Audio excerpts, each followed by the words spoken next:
केंद्र सरकार द्वारा देश में रेल का किराया बढ़ाना भी कुल मिलाकर आम जनहित के विरुद्ध व संविधान के कल्याणकारी उद्देश्य की बजाय व्यावसायिक सोच वाला फैसला ज्यादा लगता है।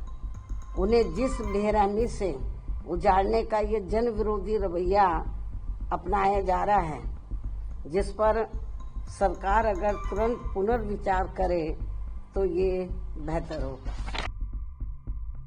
दिल्ली में अवैध अतिक्रमण के खिलाफ रेखा सरकार लगातार एक्शन में है और अब रेखा सरकार के एक्शन पर मायावती ने हमला बोला है। मंगलवार को एक बार फिर से दिल्ली सरकार का बुलडोजर सड़क पर दौड़ा तो लोगों में हड़कंप मच गया। इस दौरान एमसीडी के अधिकारी भी मौके पर मौजूद रहे। दिल्ली में बीजेपी की सरकार बनने के बाद से दिल्ली विकास प्राधिकरण यानी डीडीए और दिल्ली नगर निगम यानी एमसीडी मिलकर अवैध अतिक्रमण खत्म करने में लगी है। इसी के तहत पूर्वी दिल्ली के गांधीनगर इलाके में अवैध अतिक्रमण को ध्वस्त किया जा रहा है और इस मामले पर अब सियासत भी गर्मा गई है। दिल्ली सीएम रेखा गुप्ता को बसपा सुप्रीमो मायावती ने कड़ी नसीहत दे डाली है। बहन जी ने दिल्ली सरकार पर हमला बोलते हुए क्या कहा, वो पूरा बयान आपको सुनाते हैं।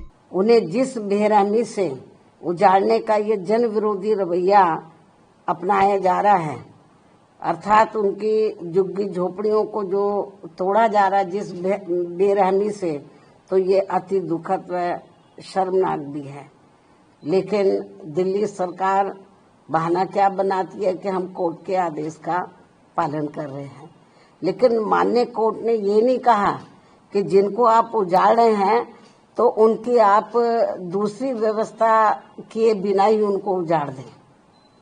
कोर्ट ने जरूर कहा है कि आप इनको हटाइए, लेकिन कोर्ट ने ये नहीं कहा कि आप इनके लिए दूसरी व्यवस्था ना करें। सरकार की जिम्मेवारी बनती है कि इनके लिए पहले दूसरी व्यवस्था करें इनको बसाने के लिए, उसके बाद इनकी झुग्गियों को हटाना चाहिए।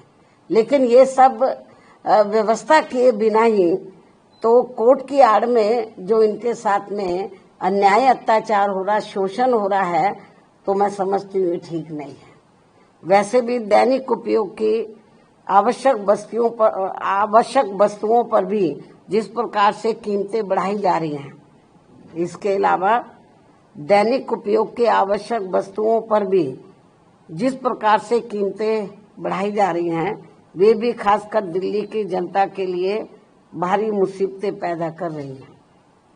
आमदनी कम व खर्च ज्यादा से लोगों के अच्छे दिन की उम्मीदों का फिर क्या होगा, ये सामाजिक भलाई के संबंध में सोचने वाली अहम बात है। इसी क्रम में देश भर में बिजली की कमी ने भी केवल आम लोगों को ही नहीं बल्कि पूरे व्यापारी वर्ग व छोटे उद्योग धंधों को भी बुरी तरह से प्रभावित कर रखा है। दिल्ली व यूपी सहित कई और राज्यों में भी बिजली के निजीकरण का उचित लाभ किसी भी जरूरतमंदों को संतुष्ट नहीं कर पाना भी सरकार की नीति में ये खोट व कमियों को जग जाहिर करता है, दर्शाता है। सरकार इस समस्या का भी संतोषजनक समाधान जितना जल्दी निकाल ले तो वह उतना देश हित में बेहतर होगा।